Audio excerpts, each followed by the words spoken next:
Hello friends, welcome to Priya's kitchen. आज हम बनाएंगे पूरन पोली। ये पूरन पोली महाराष्ट्र में बहुत ही फेमस है। महाराष्ट्र में कौन सा भी त्योहार हो तो पूरन पोली अक्सर बनाई जाती है। ये पूरन पोली बहुत ही स्वीट होती है। चलो देखते हैं ये पूरन पोली बनाने के लिए किन किन चीज़ों की आवश्यकता होगी।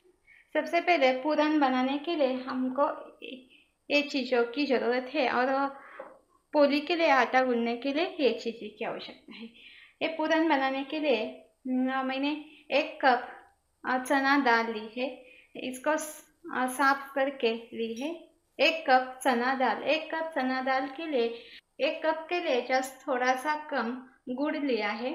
1 चम्मच इलायची पाउडर, 1 चम्मच सौंफ की पाउडर।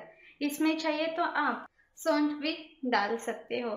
देखो, ये पूरन बनाने के लिए हमें इन चीज़ों की आवश्यकता होगी और पोली बनाने के लिए हमें ये चीज़ों की आवश्यकता होगी। पोली बनाने के लिए मैंने गेहूं का आटा यूज़ किया है। बहुत ही लोग मैदा यूज़ करते हैं, लेकिन गेहूं के आटे से भी ये पोली बहुत ही सॉफ्ट और बहुत टेस्टी, बहुत अच्छी बन जाती है। इसीलिए मैंने एक गेहूं का आटा लिया है और गेहूं का आटा मैदा से हेल्थ के लिए बहुत ही अच्छा है। और इसमें आटा गूंदने के लिए थोड़ा 1 चम्मच हम तेल डालेंगे आटा गूंदते समय, और टेस्ट के लिए नमक, और बहुत ही मीडियम इसका आटा गूंदेंगे, ज़्यादा सॉफ्ट भी नहीं और पूरी जैसे ज़्यादा सख्त भी नहीं। चलो, सबसे पहले हमें पूरन तैयार करते हैं। ये पूरन तैयार करने के लिए ये जो चना दाल है, चना दाल को पकाना है। ये चना दाल मैं डायरेक्ट प्रेशर कुकर में पकाऊंगी। चलो हम इसको प्रेशर कुकर में पकाते हैं। देखो, ये जो चना दाल है, चना दाल से मैं पानी से धो के साफ करके लेती हूँ। देखो, ये प्रेशर कुकर में मैंने 1 कप चना दाल के लिए 2 गिलास पानी डाला है। और वो पानी अच्छी तरह से गर्म होने के बाद उसमें जस्ट थोड़ा सा नमक डाला है। नमक डालने के बाद इसमें मैंने ये चना दाल डाली है, धो के डाली है। देखो इधर है। अभी इसको मिक्स करेंगे। मिक्स होने के बाद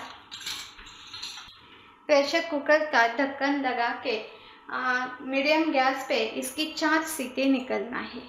बिल्कुल ही मीडियम गैस पे हम इसकी सीटी निकालेंगे ताकि हमारी चना दाल अच्छी तरह से पक जाएगी। देखो, मैंने ये चना दाल डायरेक्ट पकने के लिए रखी है। आप चना दाल को 3-4 घंटे पानी में भिगो के भी रख सकते हो, उसके बाद भी पूरन बना सकते हो। भिगो के 4 घंटे पानी में भिगो के रखना है। उसके बाद प्रेशर कुकर में, नहीं तो कोई भी बर्तन में, कढ़ाई में, पतीले में इसको पकाना है, चना दाल को पकाना है। उसी तरह से भी आप पूरन बना सकते हो और इसी तरह से भी बना सकते हो। लेकिन जब आप डायरेक्ट चना दाल प्रेशर कुकर में, नहीं तो कोई भी बर्तन में पकाओगे तो उस पूरन की टेस्ट बहुत अच्छी लगती है। इसीलिए मैं जब भी पूरन पोली बनाती हूँ उसी टाइम डायरेक्ट ये चना दाल पकाती हूँ, प्रेशर कुकर में ही पकाती हूँ। 4 सीटी निकलना है। चलो, अभी हम इसकी प्रेशर कुकर की मीडियम गैस पे 4 सीटी निकालते हैं। चाहे तो आप 4 निकालो, ज़्यादा बड़ा गैस किया है तो 5 सीटी निकालो। देखो, जब तक हमारा ये दाल इधर पकती है तब तक हम पोली के लिए आटा गूंदेंगे। पोली के लिए आटा गूंदने के लिए मैंने इधर 2 कप गेहूं का आटा लिया है। इसमें हम टेस्ट के लिए नमक डालेंगे और नमक डालने के बाद अभी हम इसमें 1 चम्मच तेल डालेंगे। ये सारी चीज़ों को पहले मिक्स करेंगे। चाहे तो आप इसमें भी, ये आटे में भी आटा गूंदते समय थोड़ी इलायची पाउडर डाल सकते हो, उसकी भी टेस्ट बहुत ही अच्छी आती है। ये तेल सारे आटे में मिक्स होना चाहिए।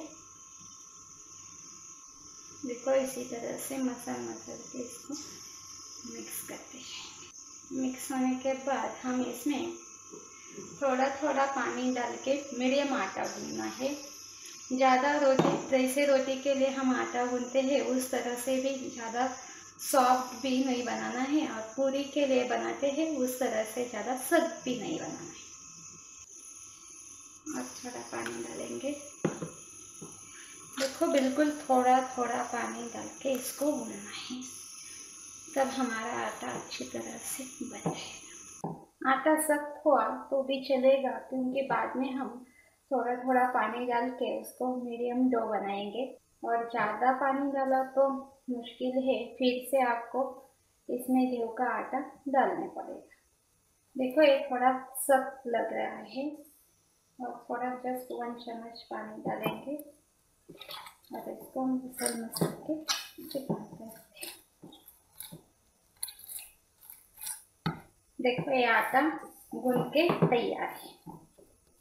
बहुत ही देखो इस तरह से मीडियम आटा चाहिए। अभी हम हाथ से थोड़ा तेल लगा के फिर से इसको चिकना करते हैं।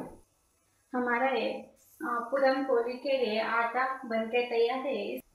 इसको ढक के हम साइड में रखते हैं। तब तक के लिए पूरन भी तैयार हो जाएगा, दाल भी पकेगी, पूरन भी तैयार हो जाएगा और आटा भी अच्छी तरह से फूल के तैयार हो जाएगा, सेट हो जाएगा।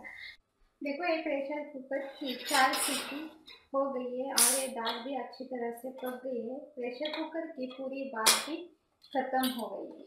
वाह,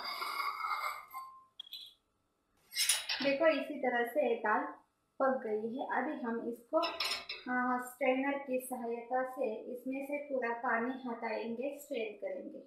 दाल निकलना है और बचा हुआ जो पानी है वो पानी हम कटाची आमटी के लिए यूज करेंगे। चलो अभी हम इसको स्ट्रेन करते हैं। मेरे पास ये मैंने बड़ा बाउल लिया है और एक छलनी ली है। इसको ये प्रेशर कुकर की जो दाल है वो पूरी दाल हम इसमें डालेंगे। देखो कटाची आमटी के लिए भी ये दाल चना दाल अच्छी तरह से पकाना है और जो बचा हुआ ये जो पानी है इसमें से हमें कटाची आमटी बनाएंगे और ये जो दाल है दाल से हम पूरन बनाएंगे। चलो अभी हम पूरन बनाते हैं। अब एक पैन में हमें दाल डालेंगे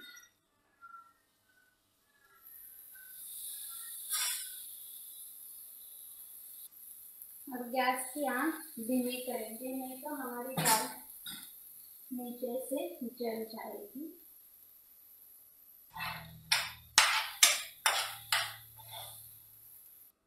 देखो कितनी अच्छी 4 सीटी में दाल पक गई है। अभी हम इसमें डालेंगे एक गुड़। जैसे आपको आप जितना मीठा खाना पसंद करते हो उस तरह से आप इसमें गुड़ डाल सकते हो। और ये सारी चीज़ों को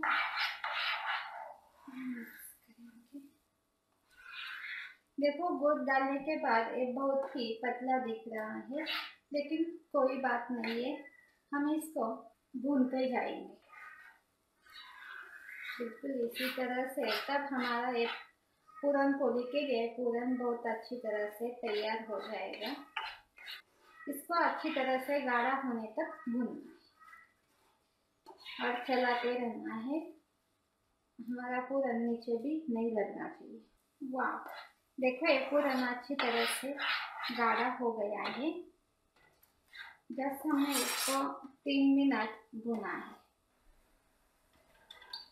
देखो इसी तरह से पूरन ठंडा हो गया है। ठंडा होने के बाद देखो पूरन के लिए जितना वो गाढ़ा चाहिए पोली के लिए उतना हो गया है। अभी हम इसमें ऐड करेंगे ये इलायची पाउडर और सौंफ की पाउडर। सारी चीज़ों को मिक्स करेंगे। जब हम भूनते समय इलायची पाउडर डालेंगे तो उसका स्मेल अच्छा नहीं आएगा, लेकिन अभी ये बहुत अच्छी तरह से बन गया है। देखो ये पूरन बारीक करने के लिए आप फूड प्रोसेसर में भी ये पूरन बारीक कर सकते हो, नहीं तो पूरन यंत्र होता है उसमें से भी, पूरन मशीन होती है उसमें भी आप ये पूरन बारीक कर सकते हो। नहीं तो बहुत सिंपल इजी है, आपके पास इस तरह का स्ट्रेनर है, देखो इस तरह का, तो आप इसमें इसका यूज करके भी पूरन बारीक कर सकते हो। देखो मैं अभी एक बड़ा वाला एक बाउल लिया है और इसमें ये स्ट्रेनर रखा है। अभी ये पूरन हम इसमें डालेंगे और एक चम्मच से इसको इस तरह से नहीं तो आपके पास कोई कटोरी है, उस कटोरी का यूज करके भी आप कर सकते हो। बड़ा वाला गिलास है उसका भी आप यूज करके कर सकते हो। देखो चम्मच से इसको इसी तरह से दबा के हम एक पूरन बनाएंगे। देखो इसी तरह से पूरन हमारा कितना अच्छा बन गया है। देखो बहुत ही ये बारीक हो चुका है। जितना आपका पूरन बारीक है और उसके लिए देखो पूरन इस तरह से बनना चाहिए। देखो इस तरह से, और ज़्यादा पतला भी नहीं होना चाहिए और ज़्यादा ये गाढ़ा भी नहीं होना चाहिए। देखो ये बराबर पोली के लिए पूरन बन गया। चलो अभी हम पूरन पोली बनाते हैं। ये पूरन को मैं एक बाउल में निकालती हूँ। देखो हमारा ये आटा भी दो पूरन पोली के लिए आटा भी अच्छी तरह से सेट हो गया है। देखो बिल्कुल ज़्यादा सख्त भी नहीं है और ज़्यादा नरम भी नहीं है। हम इसको थोड़ा तेल लगा के इसको और चिकना करते हैं और छोटी छोटी लोइयाँ बनाते हैं। देखो ये मैंने घी लिया है, पूरन पोली सीखने के लिए घी लिया है क्योंकि पूरन पोली मोस्टली घी में ही बनाई जाती है। देखो बहुत अच्छा ये आटा तैयार हुआ है। इसकी हम बिल्कुल छोटी लोइयाँ तोड़ेंगे। देखो इसी तरह जैसे आप रोटी के लिए लोइया बनाते हो उसी तरह से ही बनाना है, लेकिन बिल्कुल ही छोटी बनाना है। बिल्कुल नींबू के बराबर ये लोइया बनाई है। अभी इसको एक प्लेट में रखेंगे। इधर और इधर मैंने सूखा आटा भी लिया है। पोली सीखने के लिए, पूरन पोली सीखने के लिए घी और एक पूरन। देखो सबसे पहले मैं आपको ये बताती हूँ, जितनी लोइया है मीन्स जिस साइज की लोइया है उतना ही हम इसमें पूरन डालेंगे, तब हमारी पूरन पोली बहुत अच्छी लगेगी और अच्छी भी आएगी। आप कम भी डाल सकते हो, आपको ज़्यादा पूरन पसंद नहीं तो कम भी डाल सकते हो, लेकिन वो पूरन पोली खाने में कोई मजा नहीं है। पूरन पोली के अंदर ज़्यादा ही पूरन होना चाहिए। देखो मैंने लोइया को सूखे आटे में लपेट लिया है। अभी हम इसको बेलेंगे और इधर मैंने तवा भी गरम करने के लिए रखा है। देखो इस तरह से इसको मैंने बेला है। बेलने के बाद जितनी बड़ी हमारी लोइया थी उतना बड़ा हमें पूरन इसमें डालेंगे। देखो इस तरह से, देखो इतना पूरन मैं इसमें डाल रही हूँ।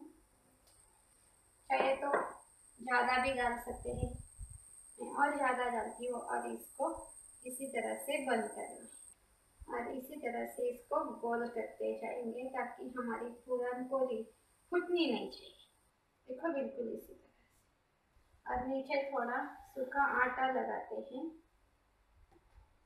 आटे में लपेट के ये हम पोली को बेलेंगे। चलो हम इसको धीरे धीरे से बेलेंगे। ये पोली बेलते समय बेलन से ज़्यादा भी प्रेस नहीं करना है, हल्के हाथ से इसको बेलना है। देखो बिल्कुल अब घुमाते घुमाते बेलना है। दूसरी साइड से हम इसको डाल के फिर से बेलेंगे।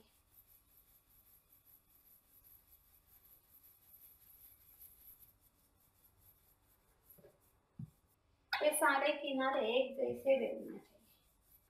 देखो ये पूरन पोली बिल्कुल ही बीच में फटी नहीं है। इसी तरह से इसको बेलते जाऊंगे। देखो ये साइड से भी ये पूरन पोली कितनी अच्छी बेल गई है। चारों ओर से एक जैसी, किनारों से भी एक जैसी बेलनी चाहिए। और देखो ऊपर से पूरन दिख रहा है, इसी तरह से ये पूरन दिखना चाहिए, तब हमारी पोली बहुत अच्छी और सॉफ्ट बन जाएगी। और इस साइड से भी ये पूरन पोली बिल्कुल ही फूटी नहीं है। चलो इधर मैंने तवा गरम करने के लिए रखा है, गैस भी ऑन किया है। अभी हम ये पोली को इसमें तवे के ऊपर डालेंगे। तब तक के लिए हम दूसरी पोली भी बेल के तैयार करें। इसी तरह से हम अब जितना पूरन डाल दोगे उतना ही पोली के लिए अच्छा है, उतनी ही आपकी पोली बहुत अच्छी बन जाएगी।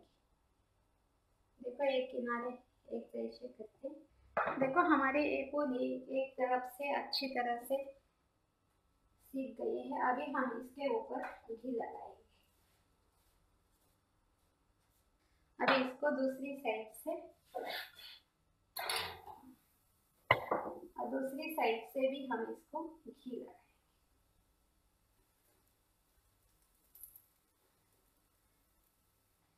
देखो कितनी अच्छी ये पूरन पोली फूल गई है। इसी तरह से ये पूरन पोली फूलनी चाहिए। अभी मैं इसको निकालती हूँ। जस्ट 2 बार इसको पलटना है, ज्यादा भी इसको नहीं पलटना है। देखो ये पूरन पोली हमारी बनके तैयार है। मैं अभी इसको एक प्लेट में निकालती हूँ।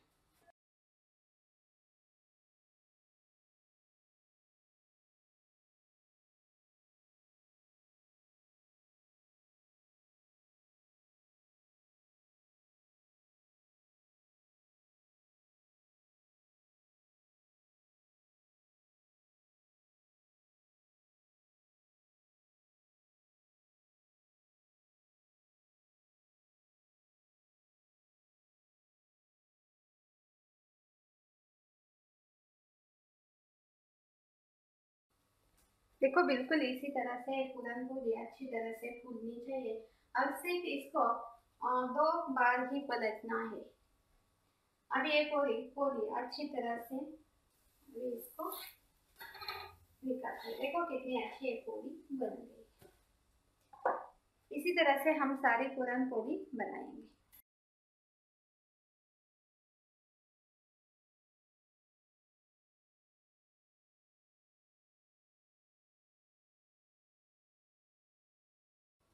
देखो इसी तरह से हमारी ये सारी पूरन पोली बनके तैयार है। बहुत ही अच्छी और एक सॉफ्ट पूरन पोली बन गई है। देखो ये पोली बनाते समय किधर भी ये पोली टूटी नहीं है।